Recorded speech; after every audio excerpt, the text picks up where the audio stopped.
Ladies and gentlemen, welcome to this episode of Fighters, Coaches, and Fathers. My guest today is Chad the Monster Anheliger, and somebody I'm a huge fan of. Chad, how are you? I'm doing excellent, man. How are you doing? Excellent. Looks like we were able to get you away from an early lunch at work there today, and are able to have a conversation about you because you got some upcoming news, and there's a whole bunch of questions I want to ask you. But before we get into that, talk to me a little bit about you growing up in Canada with your family and your path to the martial arts. Yeah, for sure. It's that's such a normal question. Anybody that fights get asked all the time. Is kind of like, why did you decide to fight, or what made you get into fighting? And everybody always has this cool story about maybe meeting a fighter or watching the show or whatever it is. I just don't really have anything specific like that. I kind of naturally went that way. I grew up in a really small town, like Consort, only population like 500 people. And I spent my whole life there until I graduated high school. For athletics, we didn't have much besides playing hockey, and that's what I did. And then I played as competitive as I could. And then once it was over, I just still had like this thing I had to do. I didn't really know what it was. Eventually, when I moved to the city, going to school, doing the rest of the stuff, there was just a lot more opportunities. And I honestly just walked into my first MMA gym with like a huge open mind, trying to think of what I wanted to do next. I didn't know. Part of me maybe thought it was boxing. I wasn't really sure, but it was just such a switch for me. The first day I walked in, I saw those guys and how good they were and all the knowledge, and I was just like wide eyed and hooked. And I just take no time off since I walked in that first day. It's just all I wanted to do, and it's taken me to here. So Consort is in Alberta, right? That's right. Yeah. Yeah. And so, what was the population of that town? Well, we were only like 500 people. I think we're still about that, but I don't know how many cows that includes or farms that includes. So it's a pretty small town. Was it Uh, a farming community or more cattle, or what do people do in Yeah, I mean, Consort? we had a lot of farm and ranches out there, but we're also it was a big oil field town too. So if you worked in town, you typically worked in the oil field, and if you lived out of town, you had a ranch or a farm, and that's kind of what it was for a long time. So, what were your parents? What were their jobs there? Just curious. Uh, my dad owned a mechanic shop, so he owned like a heavy duty shop, working on tractors, big trucks, all that type of stuff. There's lots of that type of business in a place like Consort. And that's where I did all my work when I was a kid. And I didn't have any little fast food job or something like that because we just didn't have it. I was getting thrown in there a little bit with stuff that was a little over my head, but you got to do what the old man says. So And you then can, you can fix a my mom carburetor, had but to. you Sorry, can't sorry. flip a burger, but you can fix a carburetor. Kind of That's like. right, right. And at the end of the day, I'm glad because I it helps me out a lot more than any flipping burger job would have. So Well, it's amazing because you're kind of working now in a field that your dad sort of started you off in. That's neat. yeah, for sure. I just thought it was the coolest. I thought, just like anybody else, when you're a kid and you're working with your dad, you just thought he was the coolest thing. And I really wanted to get into mechanics, and I did that for a long time. I went to school and got all my tickets and stuff, and I was doing it for a while. And I've just transitioned into management of the same field. To right now, I manage the service shop here in Calgary. I gotta ask this question because when I was talking to Curtis Brigham, we're talking about Brad Katona being an engineer, and the fact that you are talking the way you brought it was in mechanics. Do you see fighting in a mechanical sort of way, and does it sort of help? Because whenever I watch your boxing, it's pretty cool to watch it, and it's very smooth. But do you think of it as a similar way, other than like a fight or do you know what I mean? Well, I wouldn't break it down exactly as the same as, breaking down every little thing mechanically, but that's just kind of the way maybe my brain works is, each job or task or whatever it is that you're doing, you have to have a plan and then you have to follow through with it, right? So whether that's, something in like the mechanics field, business field, or even fighting, I mean, you can't really just rely on the fact that you're just going to jump in there and just expect things to happen the way you want. You actually have to plan it and then make it happen. So. Yeah. One of the things that everybody loves, I think, and the thing that I love the most too, is a comeback story.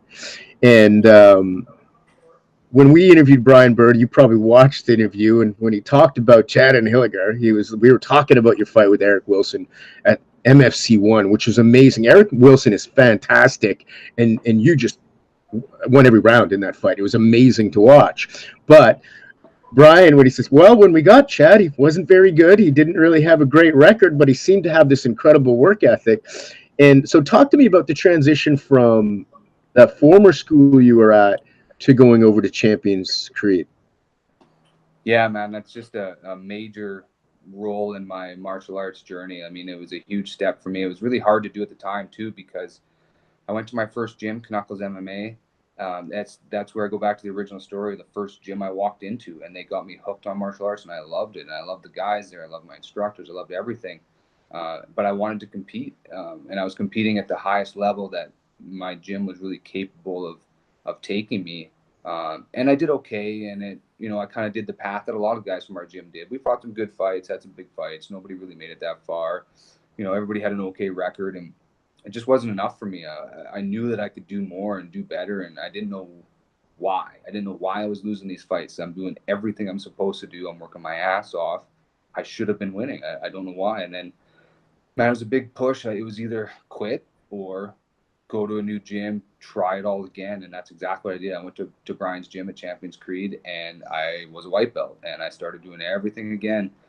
And I can't put my finger on exactly what it is and what was different, but it might have been mental. It might have been combination of the new techniques.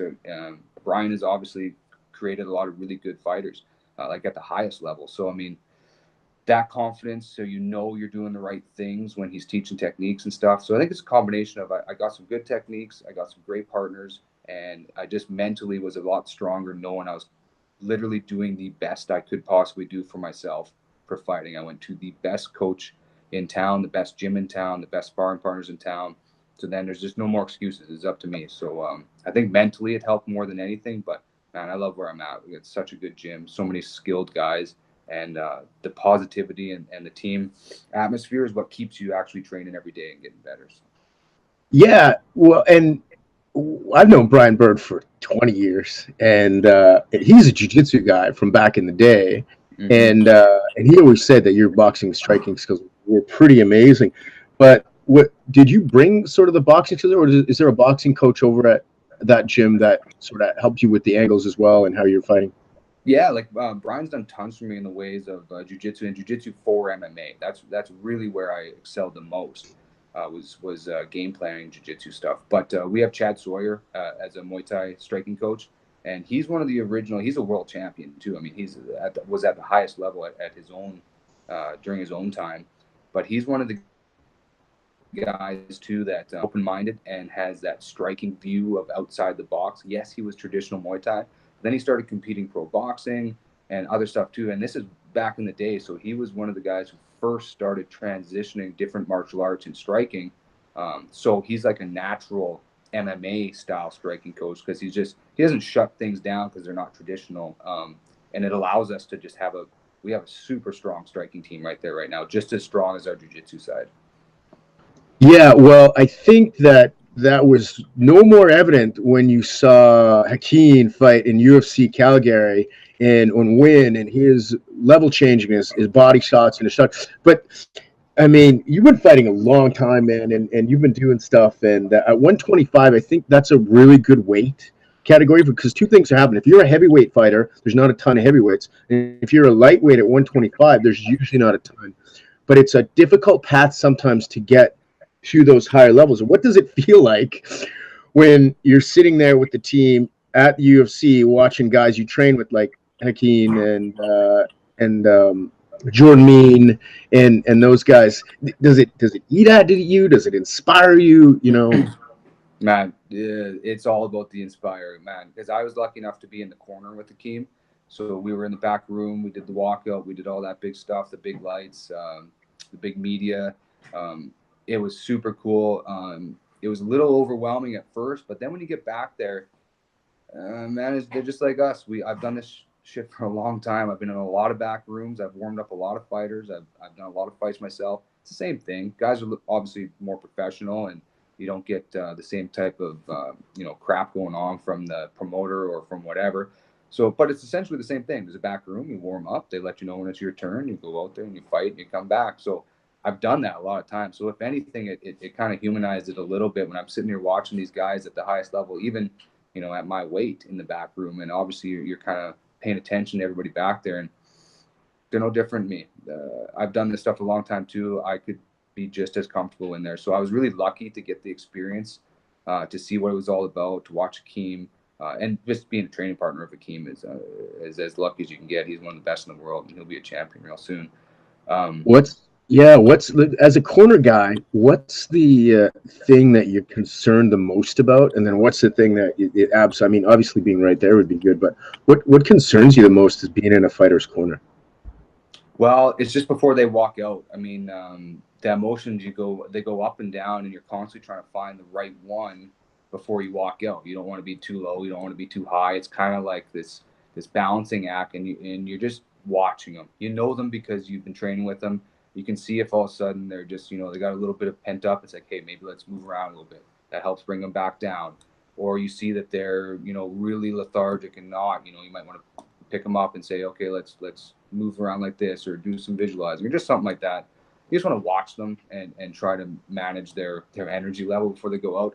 Luckily, I mean, with a guy like Hakeem, he's such a pro. He's been doing it for so long. It's pretty easy. You do your part back there to get him warmed up. You do a little bit of game planning stuff, but basically you let them do what they want to do. They need to feel comfortable, and then they just need to hit that right energy level before they walk out. Yeah, that's awesome. I'm gonna watch that fight again. I'm sorry. I sometimes I try to see who I know that's walking out to in the crowd, and I mean, everybody saw AJ and BJ Penn hanging out 17 times during that last. It's like, geez, they're like buddies now or something. Yeah, that was cool. That's cool.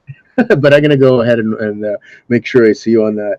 But aside from being a corner guy and this amazing fight that you had at MFC 1 with Eric Wilson, where I mean. Jacob Zaire, my play-by-play guy. I'm sort of the color guy on that, and I know you've heard my commentary on it. But Jacob Zaire was looking at me a couple times. He's like, "You're straight, right? Like you're really talking this guy up way too much." Like I'm like, "Oh, sorry, man." But I really thought we'll show that at the end of this video, because the way you're moving, Eric Wilson's awesome, and the way you're moving and the way you're hitting, it was just like watching a really awesome Floyd Mayweather who was kicking and punching. Like it was cool, because the real magic of fighting is to hit and not get hit, and I think you really mastered that in that fight. It was good to say, but that's all the past. So talk to me about what's next for you. Well, I don't mind you talking about that great fight with Eric as much as you want. That was a fun fight for me too. But yeah, next I got really exciting stuff coming up. I got a title fight here in Calgary.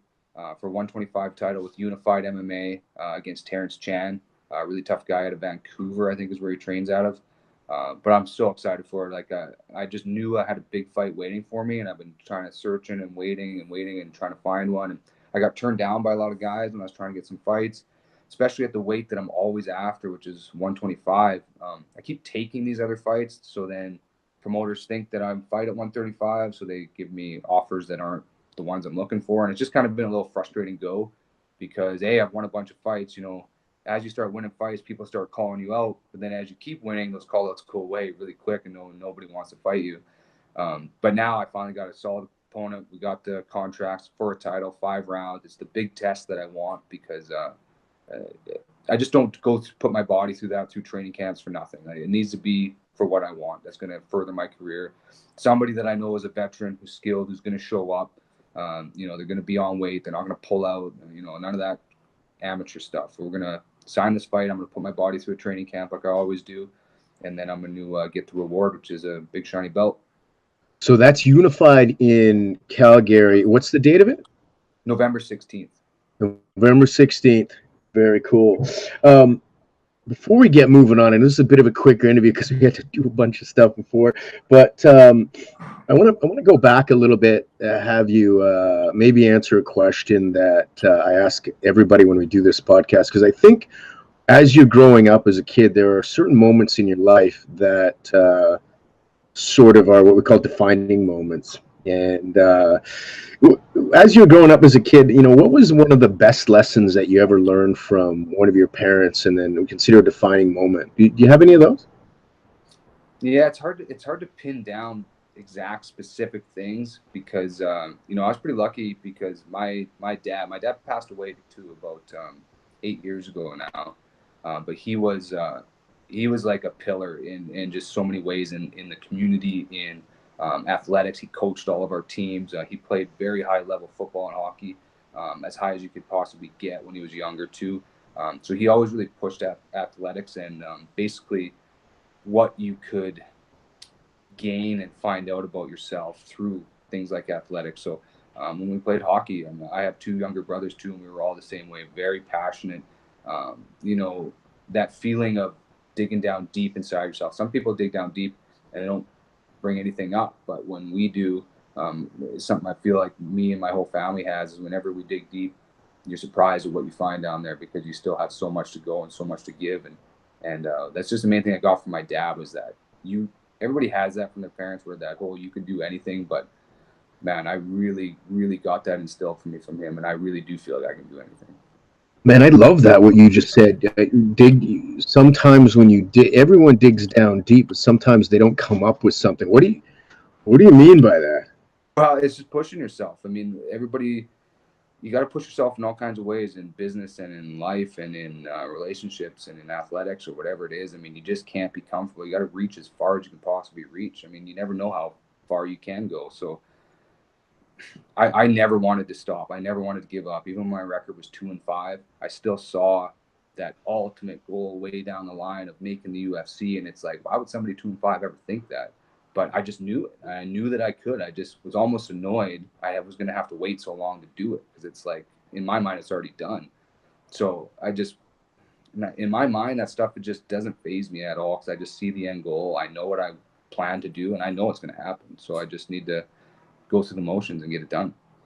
Well, like I said earlier, people love a comeback kid, and I just love the fact that most guys get nervous saying I was 2-5, and you're just straight up saying it, and I think you're a way better fighter for it, and you've made some really tough decisions to move forward and to be the best Chad Anheliger that you are, and it's exciting to see. But yeah, so we're looking to see you November 15th, 14th, 16th.